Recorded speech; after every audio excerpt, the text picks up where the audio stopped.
Artyom. Artyom. Wake up, dear. Is he up yet?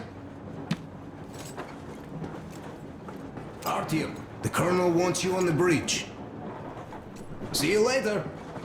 Come on, wake up.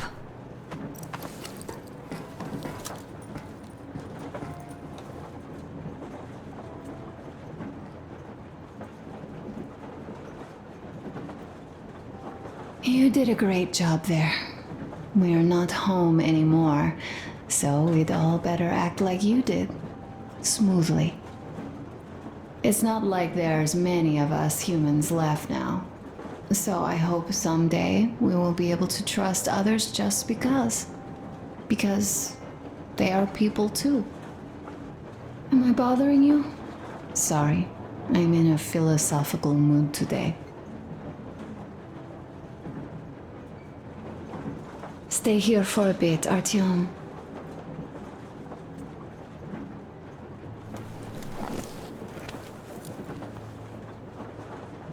This is great. I wish I could stay like this forever. Artyom, when you climbed those ruins back in Moscow, with your radio, did you imagine our life on the surface at all? A home, for one. A place where we could live. A log cabin on the outskirts of a forest. Or how about a bungalow on an ocean shore? Well, you know, there's something great in simply going anywhere like this. Together. Through the abandoned stations, the ruins, the wasteland. Especially in our own private compartment. Thinking back, isn't this our honeymoon trip? It certainly feels like one, even though it's a bit late. We've only had some honeymoon sorties at best so far.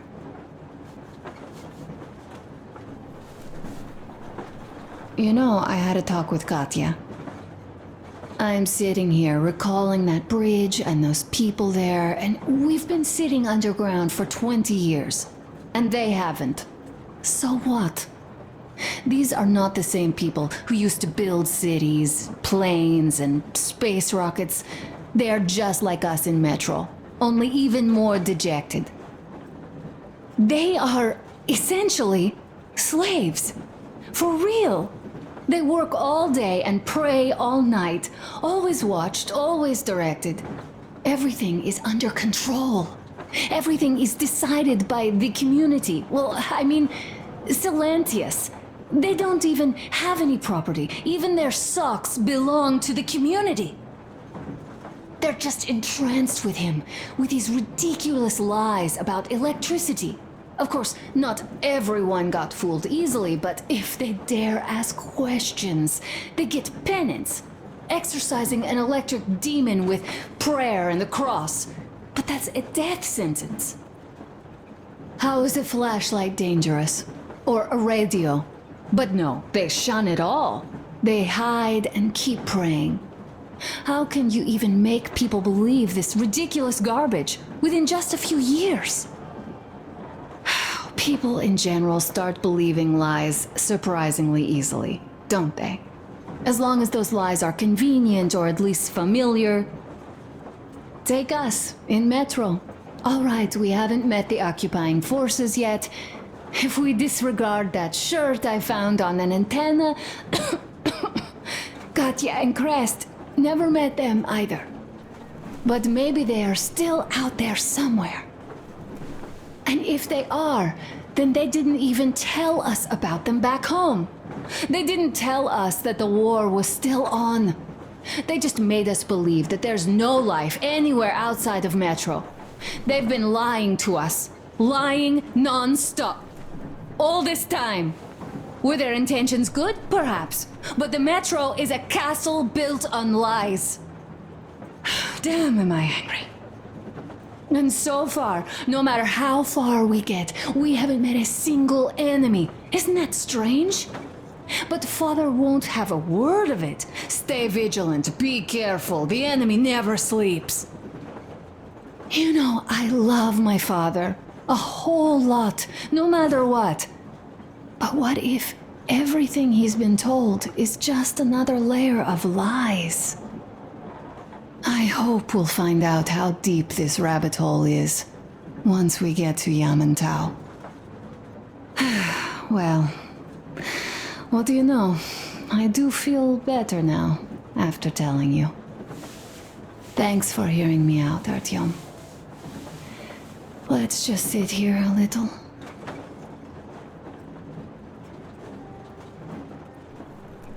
All right, run along. Dad wanted something.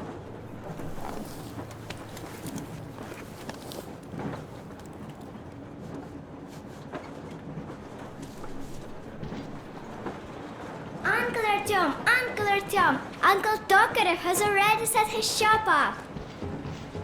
Wanna go look? It's so cool. Here, Uncle Artyom. Ah, hi, Artyom. See my new place? Fit for a king, I must say.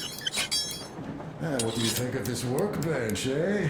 Everything is within reach, yet there's so much space left. Most of the stuff you and the guys found outside and gave to me went into making this workshop happen. So thank you. We'll have to keep pitching in like this too. Looks like we're facing a long journey, and useful things like ammo or equipment don't grow on trees. Plus, the further from Moscow we get, the harder they'll probably be to get. So don't forget to collect all the materials you find to keep us going. There's so many things to do. I haven't decided where I'm going to work on the suits, but I'll have to, and soon. Yet it's high time we fixed our uniforms. Some of our people are starting to look pretty ragged, you know? Well, Duke's plate carrier won't hold the back plate anymore, and he jokes that he's lucky it's not the front one, or else his toes would be in danger. Regardless, I am turning this little gang back into a real army. Well, that's it. I bragged enough and won't waste any more of your time. The Colonel summoned you. Well, I have stuff to do too. You guys are fast to break gear, but none too expedient to fix it. A smoke break. Uncle That's Tokarev, good. Uncle Tokarev.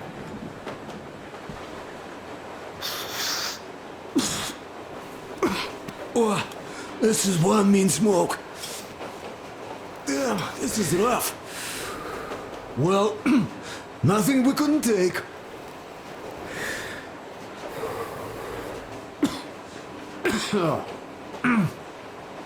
Well, you're the right kind of guys. I mean, you, the Colonel, Duke, that guy did a swell job on that bridge. And now he's bragging about it like a child. He's a child, really, no, a child. But he's good. So, yeah, what did I want to say? Yes. Thank you. You people accepted me, and I'm a simple guy. I will pay that debt back, okay? So, how do you like it out here after your tunnels? Freedom, huh? Sure thing. So much space. It feels too empty to me, though. Just reeds and ruins and those damn mutants. Hate them. Phew.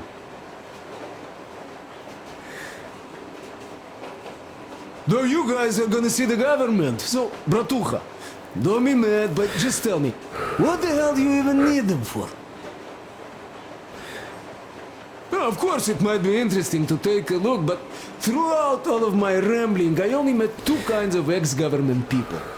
Dead ones and gang leaders. And let me tell you, the latter are much worse than your typical bandit. They just have to make a speech before doing something awful. So what I mean, I didn't really care about the government even before the war, much less now, when everything's long since gone to shit. So what for, really? I'm a simple man, Artyomich. I told I'm with you, that means I'm with you for the long haul. But I'd much rather find a nice place to live at than go see the government. Of course, they could give us luxury bunkers or something. Well, Artyom, you seem cold. Go get warmed up a bit. I'll smoke some more. Have stuff to think about.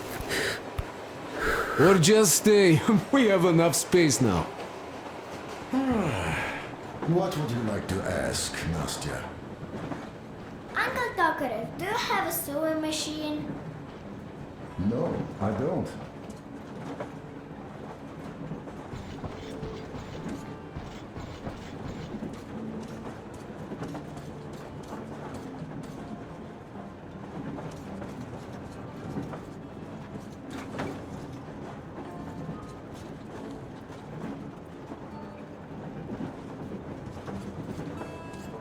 Artyom, come on in, have a seat. Stepan's putting on a live performance here. So, Artyom, are you up for a jam? Come on, pick the guitar up.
Thank you, Stepan. I'm sorry to ask, Katya, but Nastya's father, he's dead, isn't he? Does Nastya know? He is. I tried keeping it a secret. Told her he left for the market. Around 3 days passed, and I still kept it in.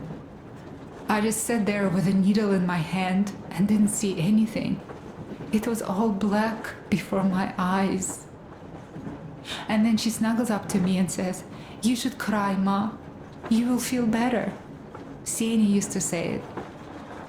So I cried and cried. She knows. She knows it all. I'm sorry, Katya. I'm so sorry. Stop it already! Well, what did you expect? So, what's up with your plate carrier? Tokarev was mad. It's a long story. Come on, out with it. Well, there I am, sitting on a beam, looking at Artyom milling about below. Oh, you are so full of it. Artyom did most of the work.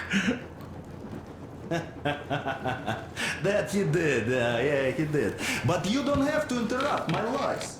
You asked me about the Vest yourselves. All right, go on.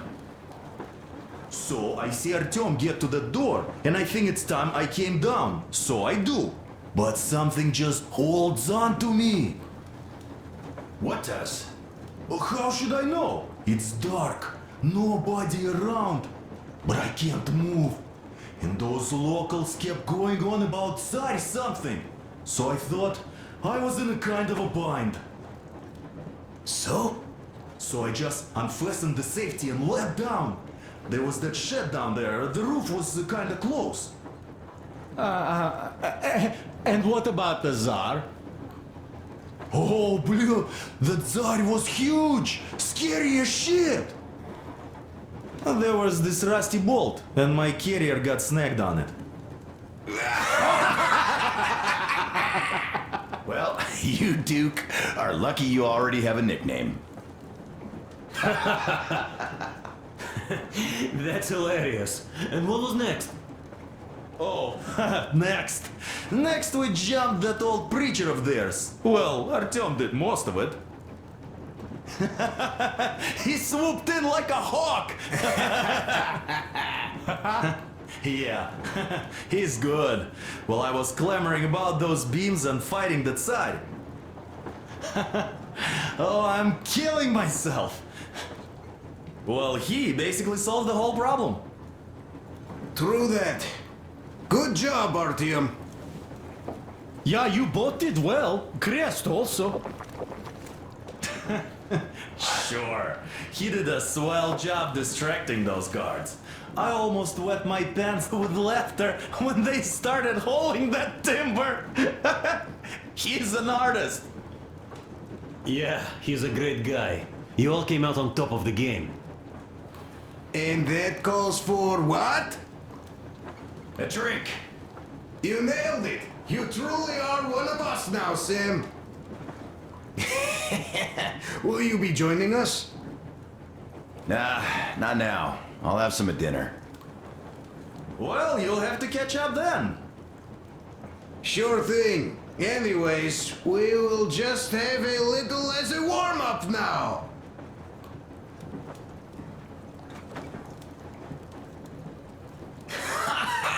Great! That's some good stuff. Hey guys, there's something I've been thinking about. What does everyone expect of this trip? Personally, I want to come back and tell Sveta of my adventures, so that she'd look at me with her huge gray eyes without blinking and keep saying, "You're such a hero, darling." So you're expecting heroics and scars. That works. And why did you come? Well, my heart is aching for true romance. But in the metro, all women want a solid relationship, a reliable husband, a real provider. Enough of that smug smile. It's unbearable. Not that I've had much better luck here so far. As soon as Katya came aboard, Stepan started cooing around her like a peacock. You should be happy. Katya is a tough girl. You'd be under her thumb in no time. That is unlikely. I'm not the kind of man to upstage his friend in a contest for a lady. Especially when that friend promises to break my arm.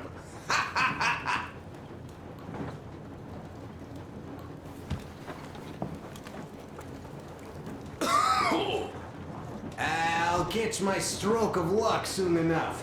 There in Yamantau, women from all over the country have already gathered, waiting for yours truly.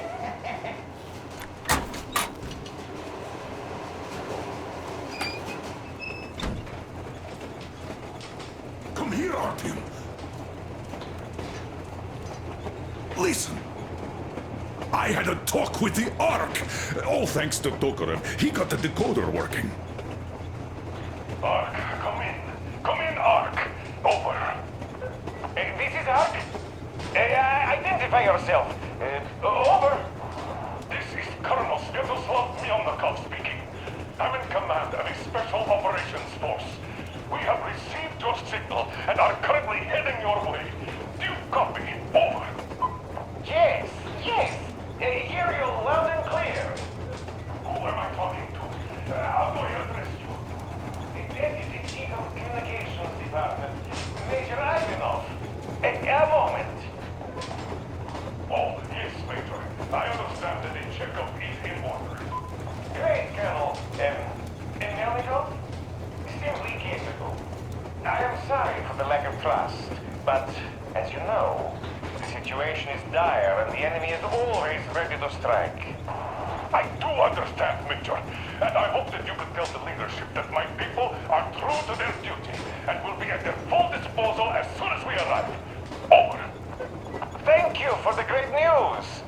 How large is your force, Colonel? I have a squad of the best operatives this special forces have to offer? A squad? I see.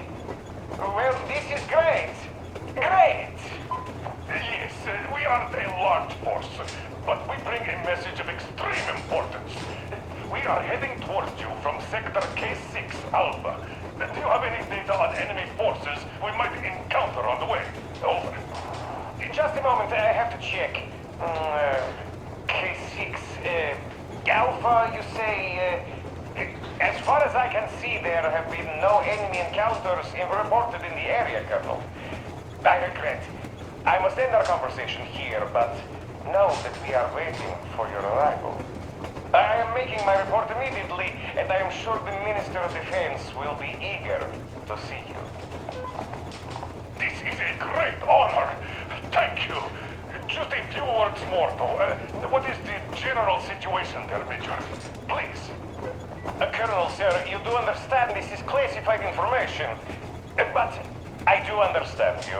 We are doing fine. Do not worry. Well, see you in the Ark. Over and out. I serve the people. Over and out. So, do you get this now, you doubting Thomas? I'm so excited my hands are still shaking. Oh, the minister himself! This is incredible! By the way, Artyom, you should take a look at the map. As you can see, we're heading almost straight for the Yamantau complex. Katya and Kress tell me that the line there is in decent condition. Surprising, really, taking into account the number of priority targets there. So we can hope for smooth sailing from here, and right to the very destination. It's not even that far, but our speed depends on the state of the track. So I think it's going to take us quite some time to get there. So, Yermak, where were we? You were saying, it's all about results. Ah, yes. These soft-bellied attitudes must stop. The ends do justify the means. Well, I don't object. But not all ends can be called just. Exactly. And this is why I have been waiting for a chance like this for ages. And now everything seems to be coming together. It's the government, don't you understand? Oh, but of course. You don't seem to quite grasp the importance, which is unexpected, especially after the news you just heard.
Yes.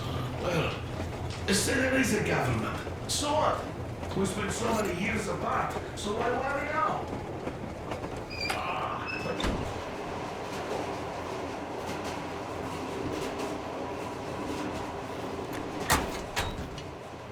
How about you, Demir? What made you go? Well, at first I just went along with you guys, the colonel. But even then, I It's to thought the northeast this is from my here. chance to Quite make close my if you name go in a come straight true. A line. chance to see Kazakhstan, my But it people. took us a month. Everything's gone terrible out there. So, what was it? The colonel is always right, and we're just filling our heads with dumb ideas?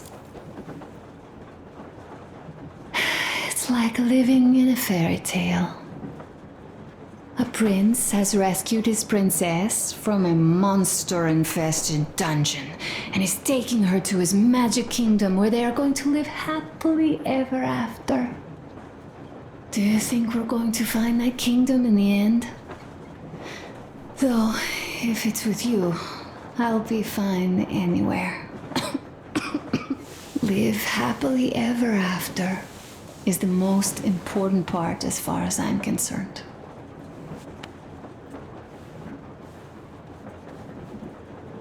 All right, I'll stop going on.